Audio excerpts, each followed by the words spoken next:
원이라 그러면 여기 지름이잖아요. 이 지름하고 이 원주의 비율이 얼마나 될까? 학교 다닐 때 배웠죠. 이걸 가리켜서 파이라 그러죠. 우리는 파이 그러면 초코파이만 기억나시지만 이거 파이라 그래요. 이거 소수 말했으면은 3.1415926535 제가 한가 가서 확인해 봐요. 왕년에 이거 다 배웠어. 근데 이게 끝이 아니에요. 그 오른쪽으로 3.14 이로부터 아주 뒤에로 숫자가 무한하게 돼요. 그래서 무한소수예요. 무한소수. 누구도 끝을 몰라요. 하지만은 그 끝이 있을 것이라고 생각하고 많은 수학자들이 도전을 합니다. 심지어는 슈퍼컴퓨터가 그 끝을 알기 위해서 계속 계산을 하고 있어요. 지금도 땀을 뻘뻘 흘리면서 계산을 해요. 그러던 중에 2021년에 스위스 연구진이 파이 값을 그러니까 계산한 끝까지를 내놓았는데 21년 지금부터 3년 전이에요. 62조 8천억 숫자까지 알아냈어요. 그러니까 여기 뒤에 몇 조? 62조 8천억까지 숫자가 가도 이게 일정한 공식이 나온 게 아니고 일정한 공식이 나오면 끝나는 거예요. 근데 일정한 숫자가 반복되는 게 아니고 계속 다른 숫자가 나오는 거예요. 다른 어떤 루틴을 가지고 나오는 거예요. 심지어는 원주율을 계산하다가 죽은 사람도 있어요. 근데 그 사람 묘비에 뭐라고 써놨냐면 그래도 끝나지 않았다 이렇게 썼대요. 여러분, 인간이 뭐 어마어마하게 대단한 걸 다 아는 것 같은데 이 원주율 하나 끝을 몰라요. 원주율 하나 끝을. 하지만 우리 주님은 창조주시기 때문에 시작과 끝을 아십니다. 그분이 시작과 끝이에요. 예수님이 말씀하십니다. 요한계시록 22장 13절을 같이 읽겠습니다. 시작. 나는 알파와 오메가요 처음과 마지막이요 시작과 마침이라. 알파와 오메가. 여러분들 오메가는 시계 때문에 아시지만은 알파는 뭐예요? 예, 쉽게 말해서 헬라어의 알파벳이에요. 신약 성경에 쓰여진 헬라어의 알파벳 첫 자가 알파고 마지막이 오메가예요. 그래서 알파와 오메가라는 말은 우리나라 말로 하면 기억과 뭐예요? 히읗이란 뜻이에요. 영어로 말하면 A와 Z죠. 처음과 나중, 시작과 끝이라. 하나님이 세상을 만드셨기에. 그러니까 여러분, 비록 시골에서 난 놓고 기억자를 모르는 할머니도 예수를 믿으면 세상의 모든 진리를 합한 것보다 더 온전한 진리를 아는 겁니다. 믿습니까? 슈퍼컴퓨터 필요 없어요. 스마트폰 잘 몰라도 괜찮아요. 2G 여전히 쓰고 있어도 아무 상관없어요. 예수가 진리입니다. 아멘. 예수가 처음과 끝이에요. 그 안에 모든 것이 있습니다. 그 안에 인생의 행복이 있고 그 안에 구원이 있고 그 안에 하나님의 평안이 있습니다. 옆 사람하고 인사합니다. 예수는 우리의 처음과 끝이십니다. 시작.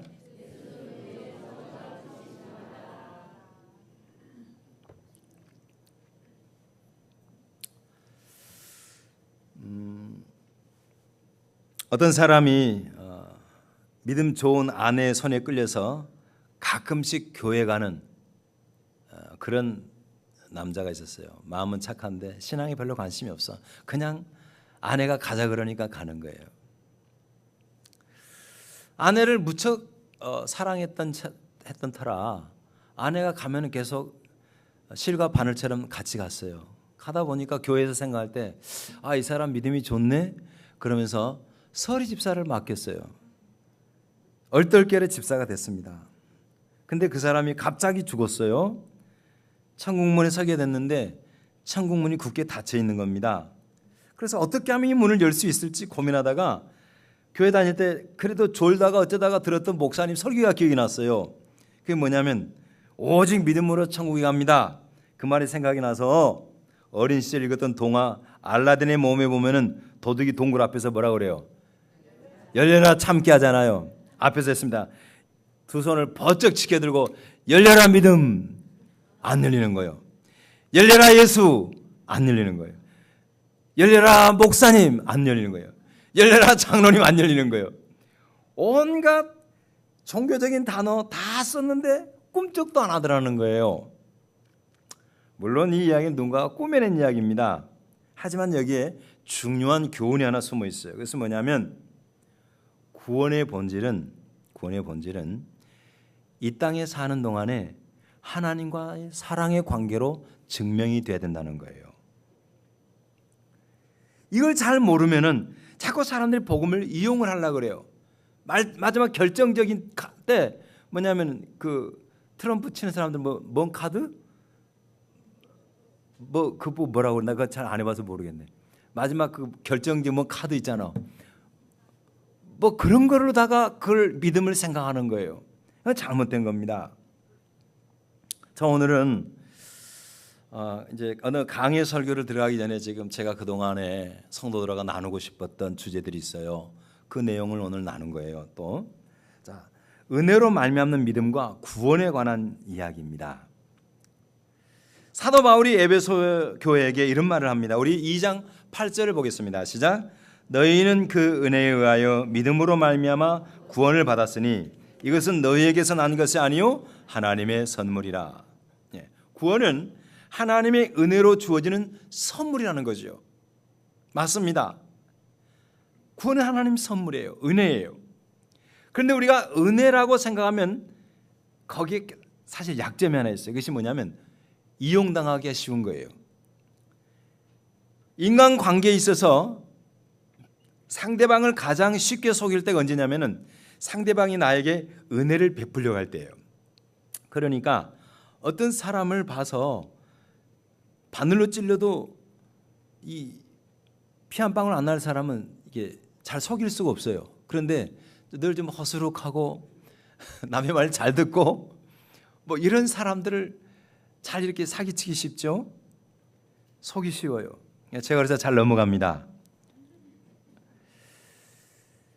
근데 이 사실을 인간은 다 알아요. 이걸 본능적으로 어디다 이용하냐? 하나님께도 이용을 하는 거예요. 보세요. 자, 그래서 예수를 믿으면 구원을 받고 천국에 갈 수 있다. 이거 믿는 거예요. 예수 믿으면 천국 간다. 믿죠? 그런데 문제는 뭐냐면 그 이상 가까이 안 가려고 그래요. 주께 더 가까이 다가서려고 하지 않습니다. 쉽게 말해서 은혜로 구원은 받았다고 믿는데 주님을 위해서 손해보고 희생하고 고난당하는 것은 피하려고 그래요.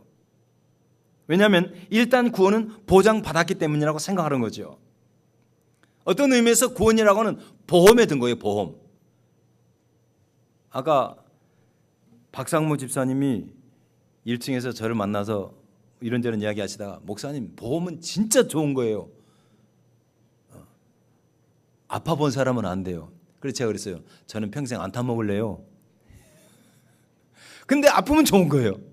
보험은 근데 신앙을 보험으로 생각하는 거예요. 보험으로. 안 아프면 말고 진짜 필요하면 한 번씩 뭐요? 카드 써먹고. 자, 그런 만악의 스타일로 신앙생활에서 천국문 앞에서 믿음 하고 외친들 안 열린다는 거예요.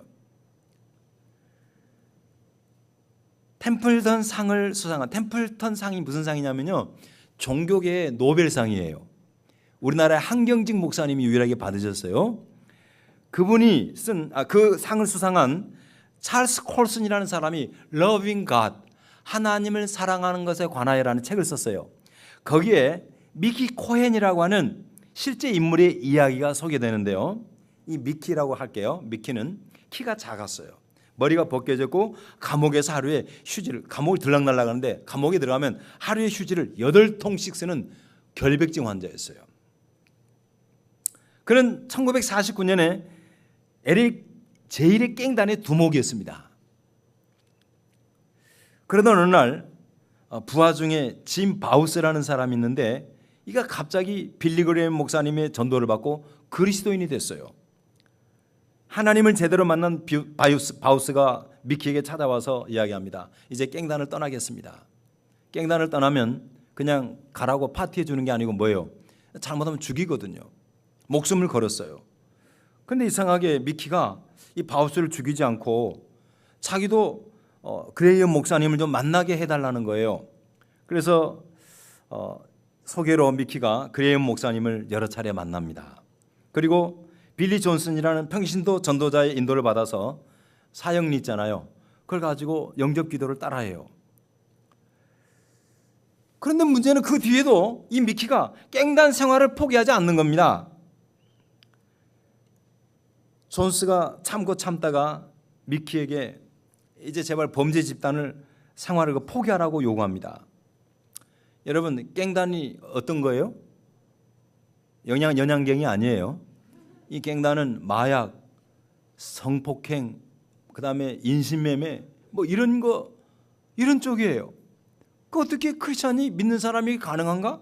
그래서 하지 말라고. 그때 미키가 이런 말을 합니다. 존슨 씨, 크리스찬 영화 배우도 있고 크리스찬 운동선수도 있고 크리스찬 사업가도 있습니다. 그렇다면 크리스찬 깽단은 왜 안 될까요? 자, 여러분, 미키가 진정한 크리스찬이 되었을까요? 아닌 거예요. 그는 복음을 받아들인 것이 아니라 복음을 이용한 거예요. 늘 죄를 지은 것에 대한 양심의 괴로움을 해독시키기 위해서 종교를 받아들인 거예요. 또 혹시 있을지 모를 다음에 그대로 살면 지옥 갈 것 같으니까 뭐예요? 지옥을 가지 않기 위해서 그걸 따라한 거예요. 여러분, 이런 케이스가 그때 거기에만 있는 거 아니에요. 우리나라에도 많아요. 예를 들면은 오래전 상당히 됐죠. 우리나라에서 한 유명한 도둑이 미스터 조 아시죠? 조세형? 감옥에서 예수 믿었다고 나와가지고 여러 교회 돌아다니면서 간증 집회를 했습니다. 그래서 그게 뭐 한동안 또 이제 유행을 했어요. 한참 뒤에 뭔 일이 있었습니까? 다시 도둑질했어요. 경찰에서 잡혀가지고 감옥을 수시로 드나들고 아직도 감옥에 있어요. 또 어느 조폭 두목이 감옥에서 뭔 촌이라고 있어요. 그리스도인이 되었다 그러면서 나와서 간증 집회를 했는데 나중에 잘못된 행동이 가지고 또 감옥에 갔어요. 이 사람은 다 뭐예요? 자신들의 목적을 위해서 복음을 이용한 거예요. 여러분, 구원이 만약에 단순히 믿고 천국에 가는 것이라 그러면 복음은 자칫 이용당할 수가 있습니다. 여러분, 지은 죄 다 용서받고 마지막에 종국 간다는데 누가 싫어하겠어요?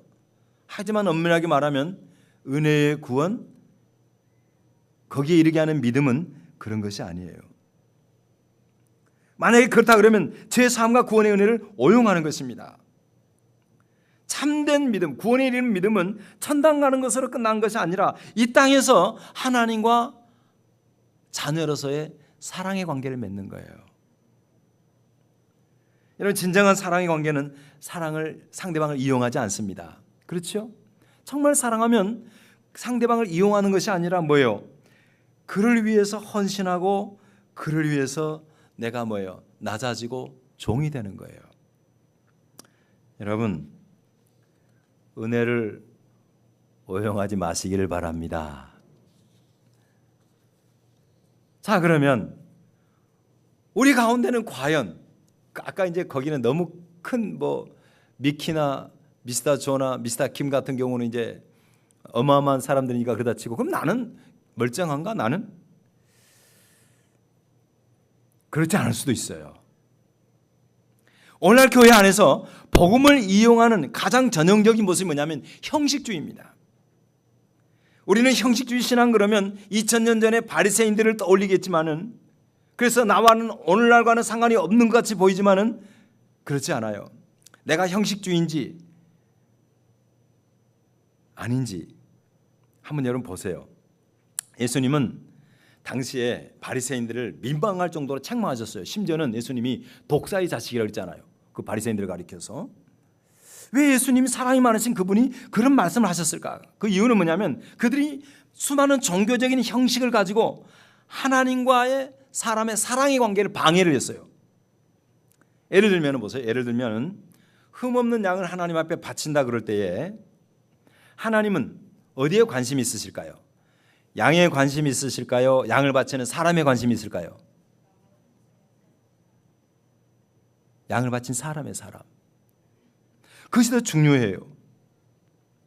그래서 하나님을 섬김에 있어서 예배할 때에 가장 먼저 나온 게 뭐예요? 너희 뭘 다하고? 마음을 다하라고 그랬어요. 마음을 다하요. 그런데 바리새인들은 마음을, 하나님을 사랑하는 것보다 재물을 더 중요시 여겼어요. 재물을 어떻게 잡아 바칠지를 면밀하게 하나하나를 전부 다 기록으로 남겼어요. 안식일도 마찬가지죠. 안식일에 하나님을 예배하는 그런 것보다도 사람을 일하지 않도록 하기 위한 구체적인 것들을 수없이 만들어냈어요. 마음으로 하나님 사랑하는 일에 관심이 없었어요. 그래서 예수님께서 그들에게 율법의 핵심을 가르쳤습니다. 그렇게 하지 말아라. 율법의 핵심이 뭐라고요? 하나님을 사랑하고 이웃을 내 몸과 같이 사랑하는 것이라 라고 말씀하셨던 것이죠. 그러니까 이런 일이 왜 생기냐면요, 하나님을 인격적으로 생각하지 않기 때문에 그런 거예요. 비인격적인 존재로 생각하니까 무슨 조건을 갖추면 하나님이 불만하지 않을 것이다 라고 착각하는 것이죠. 뭐 절기에 맞춰서 제사 드리고 살찐 양과 소의 제물 드리고 안식일을 철저히 지키면 하나님이 다 봐주실 것이다 생각하는 거죠. 하지만 여러분, 하나님이 그런 것으로 해서 봐줄 만한 어떤 정형화된 조건은 이 세상에 없어요. 만약에 내가 뭘 해서 그것만 지키면 다 벌 받지 않고 마지막에 천당 갈 수 있다라고 생각하는 것은 21세기의 바리새인인 것이죠. 하나님이 정말 여러분과 저에게 바라는 것은 마음입니다. 정말 하나님을 사랑하는 마음이에요. 그 사랑하는 마음에 의해서 드려지는 것을 받으시는 것이지, 사랑하는 마음이 없이 그냥 내 마음을 갖다가 숨기기 위해서 하는 거 다 형식이라는 거죠. 한번 보세요. 만일 아내가 집안일도 잘하고 가족들도 성실하게 잘 돌보는데 남편에게 마음을 주지 않아요. 자꾸만 눈길을 이웃집 아저씨에게 돌려요. 여러분, 그러면 행복한 결혼생활 할 수 있어요, 없어요? 불가능해요. 설령 집안일 좀 서툴고 부족한 점이 많아도 중심으로 서로 마음을 주고받으면 행복할 수 있는 게 아니에요. 남편도 마찬가지죠. 돈도 잘 벌어다 줘, 아이들하고 잘 놀아줘. 근데 눈길은 자꾸만 어디 술집에서 만난 여자한테 가고 있어요. 그건 아닌 것이죠. 형식은 마음을 담아내는 도구인 것입니다. 그래서 예수님께서 어떤 재물로 자꾸만 하나님을 달래려고 하는 그 당시 사람들을 향해서 이사야 선지자의 책망을 통해서 말씀하세요. 마가복음 7장 6절 보시겠습니다. 시작. 이르시되 이사야가 너희 외식하는 자에 대하여 잘 예언하였도다. 기록하였으되 이 백성이 입술로는 나를 공경하되 마음은 내게서 멀도다. 여러분, 형식주의가 위험한 이유는 겉으로 봐서는 차이가 없어요. 제대로 그 사람이, 여러분 예를 들어서 여기 많은 헌금을 드렸는데 이 헌금을 드린 분이 마음을 다해서 드렸는지 마음을 다하지 않고 그냥 때가 되니까 어쩔 수 없이 바쳤는지 저는 알 수가 없잖아요. 근데 누구는 알아요? 하나님은 아시는 거죠. 죄가 그런 거예요. 은폐하기 쉬워요. 형식적으로 하면은 다 한 것처럼 보일 수 있어요. 그러나 분명한 것이 있습니다. 하나님은 속일 수 있을지 몰라도, 사람은 속일 수 있을지 몰라도 하나님은 속일 수가 없어요. 왜? 우리는 겉으로만 보지만 하나님은 뭘 보세요? 중심을 보는 게 문제예요. 중심을. 사무엘상 16장 7절을 보겠습니다. 시작. 내가 보는 것은 사람과 같지 아니하니 사람은 외모를 보거니와 나 여호와는 중심을 보느니라. 자, 그래도 잘 모르시겠으면 제가 이거 한마디만 하면 금방 이제 나타나요. 내가 형식적인 신앙생활을 하고 있는지 아니면 정말 하나님 사랑해서 신앙생활을 하고 있는지, 마지막 제가 이 카드를 꺼낼게요. 이 시험지를 꺼낼게요. 여러분, 여자분들이 이제 결혼해서 아기 가졌는지 안 가졌는지 알려면은 자체적으로 시험하는 거 테스트기 있잖아요. 그러니까 반응이 나타나면 알잖아요. 여러분, 지금 이 시간에 잘 들으세요.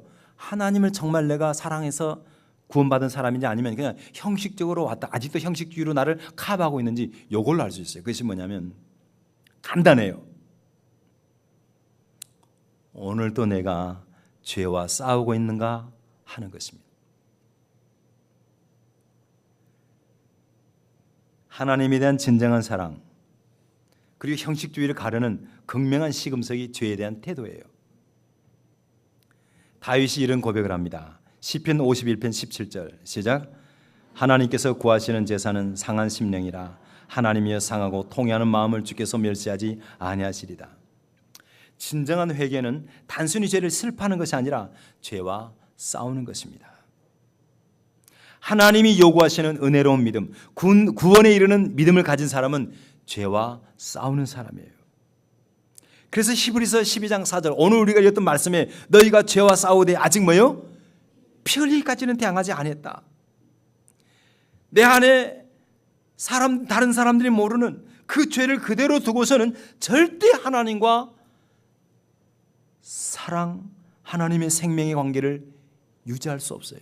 이어갈 수가 없어요. 회개는 한 번 하고 끝나는 것이 아닙니다. 그래서 회개는 우리가 평생 죄와 싸워야 되기 때문에 회개는 평생 하는 거예요. 반복하는 거예요. 훈련이에요.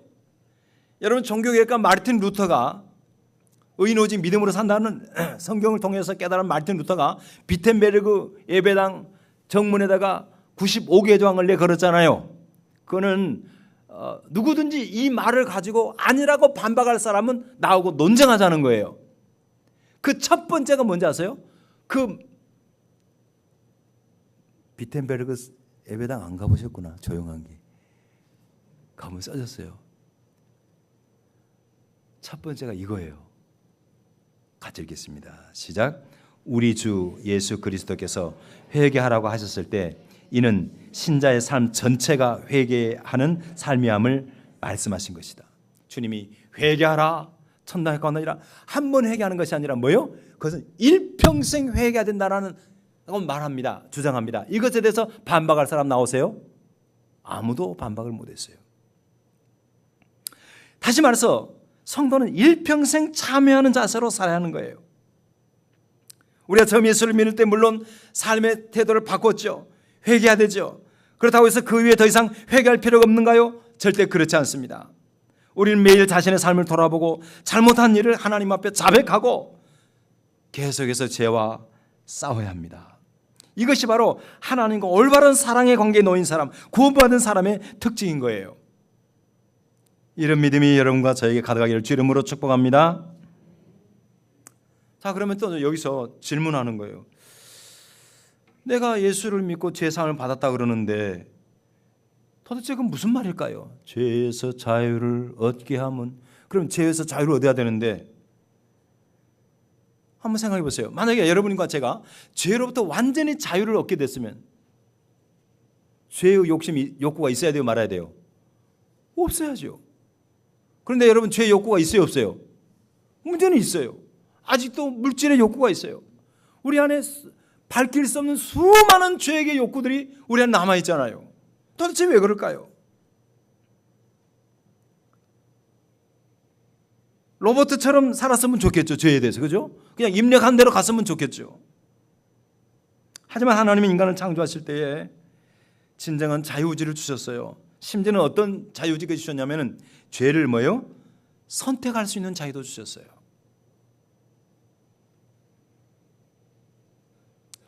인간이 그 자유의지를 가지고 뭘 했어요? 죄를 선택해버렸어요. 죽음을 선택해버렸어요. 제가 수요일날 설교하면서 그런 이야기를 했죠. 성경에서 딱 한 장만 없어버리면 인간은 영원히 행복할 수 있었어요. 뭐요? 창세기 3장. 원래 선악과는 무슨 뜻이에요? 선과 악을 알게 하는 거예요. 선과 악을 알게 하는 것은 하나님만이 알아야 되는데 인간이 지가 선악을 알게 하겠다고, 선악의 주관자가 되겠다고 그걸 먹어버린 거예요.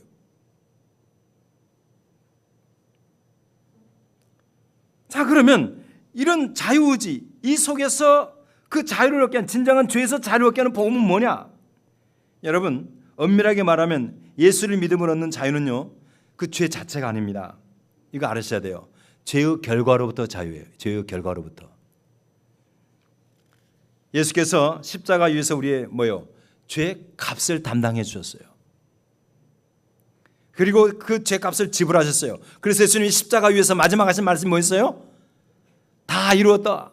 그 다 이루었다는 말이 헬라어로 무슨 뜻이냐면 원어로는 값을 지불했다는 거예요. 죄 값을 지불해 주신 거예요. 때문에 분명히 아셔야 됩니다.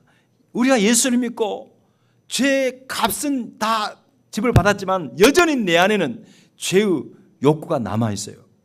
이거 부인하는 사람 다 새빨간 거짓말쟁이들이에요. 우리는 그래서 우리의 육체를 가지고 있는 나는 한평생 그 죄와 싸워야 합니다. 그것이 성도의 여정이에요. 성도의 사명이에요.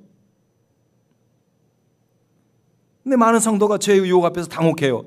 예수 믿으면 죄에서 해방된다는데 왜 나는 이토록 죄의 유혹이 많은 것이지? 내가 잘못 믿어서 그런 건가? 아니면 내 안에 성령이 안 계셔서 그러는가? 당황할 필요 없어요. 우리가 자유의지를 가지고 뭔가를 결정할 수 있는 한 우리는 죄의 유혹으로부터 자유할 수가 없어요. 그래서 할 수 있는 것이 뭐냐? 이 죄의 유혹, 이 욕구로부터 죽을 때까지 어떻게 해요? 싸워야 되는 거예요. 이것이 자유의지를 바르게 사용하는 것입니다. 이것이 사명이에요. 역사가들은 고대 로마의 그 인구의 3분의 1이 노예였을 것으로 추측을 합니다. 그러니까 인구 3명 중 1명이 당시에 로마는 노예였어요. 근데 그들은 비록 노예 신분이었지만 열심히 살다 보면 가끔 자유인이 될 기회가 주어졌어요. 근데 그들 중에는 노예로 살다가 자유인이 됐다가 밖에서 자유롭게 살다 보다가 다시 자청해서 노예로 돌아간 경우도 많았습니다. 왜? 노예 생활이 더 편하거든요. 주인이 아주 나쁜 사람만 아니면 세금 걱정 없고 생계 염려하지 않아도 되고 그냥 다시 글로 돌아가는 거예요. 여러분, 자유인으로 산다고 하는 거 결코 쉬운 일이 아닙니다. 절대 그렇지 않아요. 왜냐하면 스스로의 문제들과 싸워야 되기 때문에 그런 것입니다. 영적인 것도 마찬가지입니다. 우리가 예수를 믿음으로 이미 구원을 받았습니다. 마치 이스라엘 백성이 애굽에서 탈출한 뒤에 노예에서 자유인이 된 것처럼. 하지만 여러분, 자유인이 됐다고 해서 모든 고민과 걱정이 다 사라진 것이 아니에요. 진리가 할지니 진리가 너희를 자유케 하리라. 그 자유케 됐다고 해서 다 끝난 게 아닙니다. 이제부터는 다른 싸움이 시작됐어요. 죄와 싸우는 삶이에요. 이것을 가리켜서 선한 싸움이라고 그래요. 예수 믿기 전에는 사실 여러분요, 죄와 싸울 필요가 없었어요. 그냥 양심 좀 괴로움 그만이에요. 죄 속에서 뒹굴고 그냥 그렇게 즐기고 살면 끝이었어요. 남이 모르면 그만이에요. 하지만 이제 예수 안에서는 뭐예요? 하나님과 사랑의 관계가 형성된 다음에는 죄와 싸워야 되는 거예요. 영적 전쟁이 시작된 것입니다. 여러분, 이 세상에 지금 가장 치열한 전쟁터가 어디예요? 가장 치열한 전쟁터는 우크라이나 아니에요. 가장 치열한 전쟁터는 어디예요? 우리 마음이에요. 우리 마음. 자신과 싸움입니다. 죄와의 싸움입니다. 하나님과 관계가 없는 사람은요, 자기가 죄인인지 자체를 몰라요. 죄인인지 절대 모릅니다. 그래서 죄와 싸우려고 생각하지 않아요. 그래서 하는 말이 늘 자기는 세상이 제일 옳아요. 제일 의로워요. 왜? 선악과를 먹어놓으니까 자기는 뭐예요? 선하고 남은 늘 악한 거예요. 죄와 싸우지 않습니다. 하고 싶은 대로 살아요. 하지만은 하나님과 사랑의 관계가 형성된 사람은 어떻게 해요? 죄를 느껴요. 아주 민감하게 느껴요. 그리고 끝까지 싸워요. 왜? 내가 사랑하는 하나님이 거룩하신 분이기 때문에. 그분이 죄를 가장 싫어하시기 때문에. 그러니까 예수님이 내가 받아야 할 십자가 형벌을 다 받으셨다라고 생각하고 마음대로 살아도 된다고 하는 것은 복음을 뭐예요? 오용하는 거예요. 어쩌면은 자제봐야 돼요. 정말 구원받은 사람으로 하나님과 사랑의 관계가 없을 수도 있는 거예요. 정말 구원받은 사람은 오히려 죄와 끊임없이 싸웁니다. 절대 종교적인 형식 뒤로 숨어서는 안 되는 거예요. 오래전입니다. 제가 아는 어떤 분이 잘못을 했어요. 제 7계명을 범했어요. 그래서 저한테 와서 그런 거예요. 저 목사님, 헌금을 좀 많이 하겠습니다. 제가 어떻게 했겠어요? 그 자리에서 얘기했어요. 절대 헌금하지 마세요. 그랬어요. 하나님이 당신에게 원하는 건 헌금이 아닌 거예요. 뭘 해야 돼요? 회개를 해야 되는 거죠. 회개를. 그랬더니 떠났어요.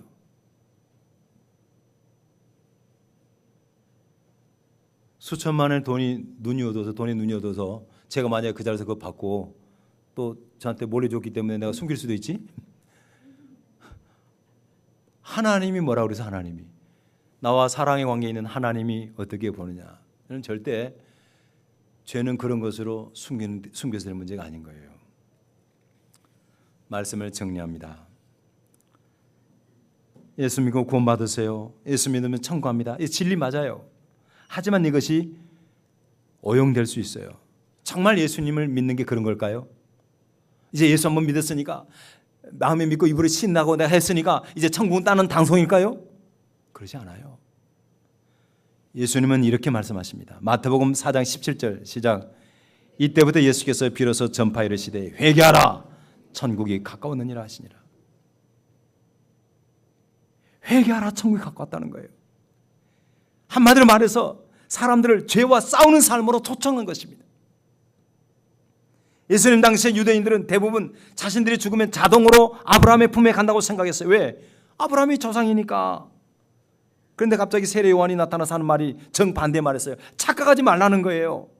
내가 아무리 혈통적으로 아브라함의 후손이랄지라도 회개하지 않으면 절대 하나님 나라 못 간다는 것입니다. 마찬가지입니다. 내가 이렇게 교회 오래 다녔는데, 내가 교회 이런 직분을 가지고 있는데, 또 11조 열심히 하는데, 주일 열심히 지키는데 당연히 구원받지 않을까? 착각인 거예요. 하나님을 사랑하는 하나님 앞에 그 구원받은 사람으로서 하나님과의 사랑의 관계에 놓인 사람의 가장 큰 특징은 바로 뭐예요? 죄와 싸우는 것입니다. 왜? 하나님 죄를 싫어하시니까 나도 당연히 뭐예요? 싫어하는 거죠. 그래서 사도 바울이 로마서 7장에 보면은 그렇게 괴로워했어요. 윤동주는 바람에 나는 잎새도 괴로워했다 그러는데 바울 사도는 그 때문에 괴로운 게 아니고요. 죄 때문에, 자기 자신 안에서 일어나는 죄 때문에. 여러분, 바울이 죄를 남 모르는 죄를 많이 져서 그런 게 아니에요. 하나님을 사랑하면 사랑할수록 뭐예요? 죄에 대해서 민감해졌던 거예요.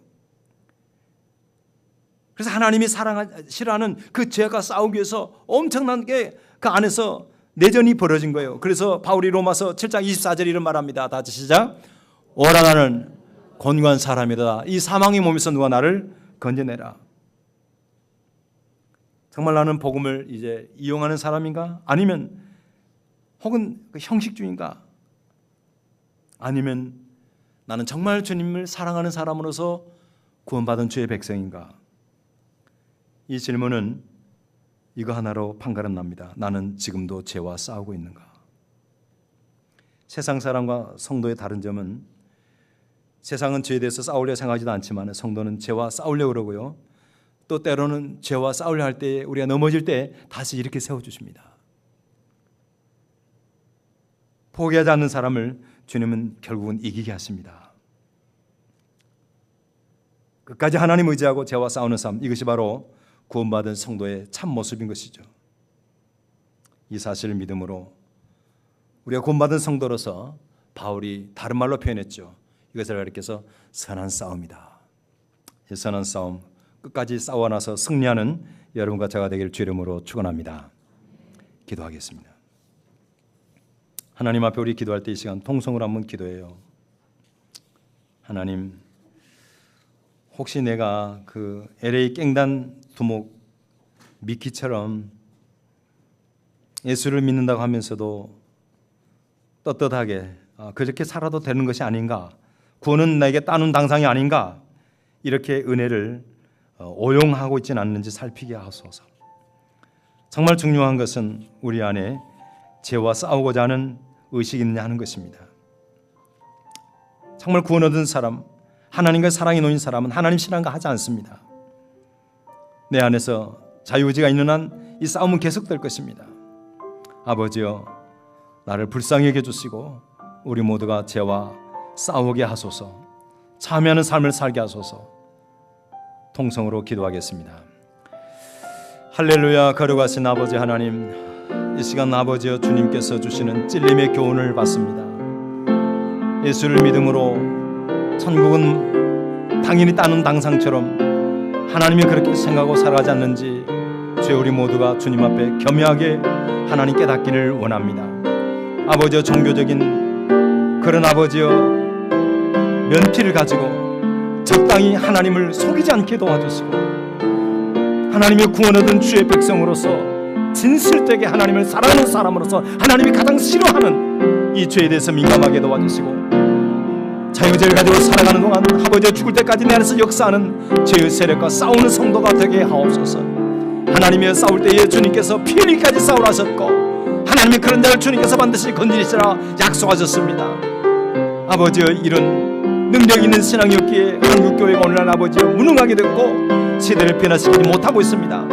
하나님이여 긍휼하게 주시고 은혜로 동행하여 주시옵소서.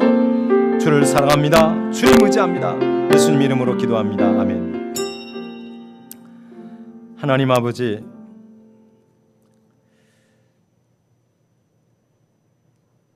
예수를 믿고 구원 얻으면 천국 간다는 신앙, 너무나 중요한 신앙의 내용이지만 여기에는 굉장히 깊은 함정이 있습니다. 많은 사람들이 그 함정에 빠져서 하나님의 구원의 은혜를 오용하고 있습니다. 아버지 하나님, 정말 하나님과의 사랑의 관계에 놓인 성도는 마땅히 하나님이 싫어하는 거 하지 않습니다. 이것이 인격적인 신앙인 줄을 믿습니다. 주님은 구원 얻은 백성들에게 처음으로 외치신 것이 회개하라는 것이었습니다. 아버지여, 내가 정말 하나님과 사랑의 관계에 놓인 구원의 백성인지 아니면 형식적인 신앙생활을 하고 있는 것인지 그 판가름은 죄에 대한 태도에서 나타납니다. 주여 바라고 나오기는 우리 모두가 죄와 싸우는 성도가 되게 하여 주옵소서. 이 땅에 우리가 몸을 가지고 있는 한은 죄의 욕구로부터 자유로운 사람 아무도 없습니다. 인정하게 도와주시고 정말 아버지여 성경에서 말씀하신 것 같이 죄와 싸우되 피 흘리기까지 싸우라 하신 주의 말씀의 의미를 분명히 가슴에 새기고 이 시대 참으로 죄가 통용되어지고 상식이 되어버린 이 시대 속에서 여전히 하나님의 참 성도가 여기 있구나, 바로 그 성도가 우리 자신이 될 수 있도록 주님 우리를 불쌍히 여겨 주시옵소서. 예수도 믿고 천국도 가고 죄도 적당히 짓고 세상 다 그렇게 사는 거야, 이런 사악한 마귀의 유혹에 넘어가지 않도록 주여 우리를 붙잡아 주시옵소서. 잘못된 은혜에 대한 오용 때문에 한국교회가 능력을 잃어버리고 자정의 힘을 잃어버렸습니다. 주님, 성경은 진리입니다. 다른 수학 공식 몰라도 좋습니다. 예수의 말씀이 진리입니다. 주의 말씀 따라갈 때에 반드시 회복의 역사가 일어날 줄을 주여 믿습니다. 어떤 이단처럼 한 번 믿으면 천국, 그 다음에는 회개할 필요도 없다고 하는 이런 잘못된 사상에 우리가 오염되지 않도록 붙잡아 주시고 하나님이여 바라옵기는 죽을 때까지 피할 수 없는 이 죄의 욕구들을 예수 그리스도의 이름으로 끝까지 싸워가는 선한 싸움의 경주자들 되게 하옵소서. 이런 성도를 하나님께서는 반드시 건져주시고 피할 길을 열어주시고 승리하게 하실 줄을 주여 믿습니다. 예수님의 이름으로 기도하옵나이다. 아멘. 장로님 교회 소식 전하십니다.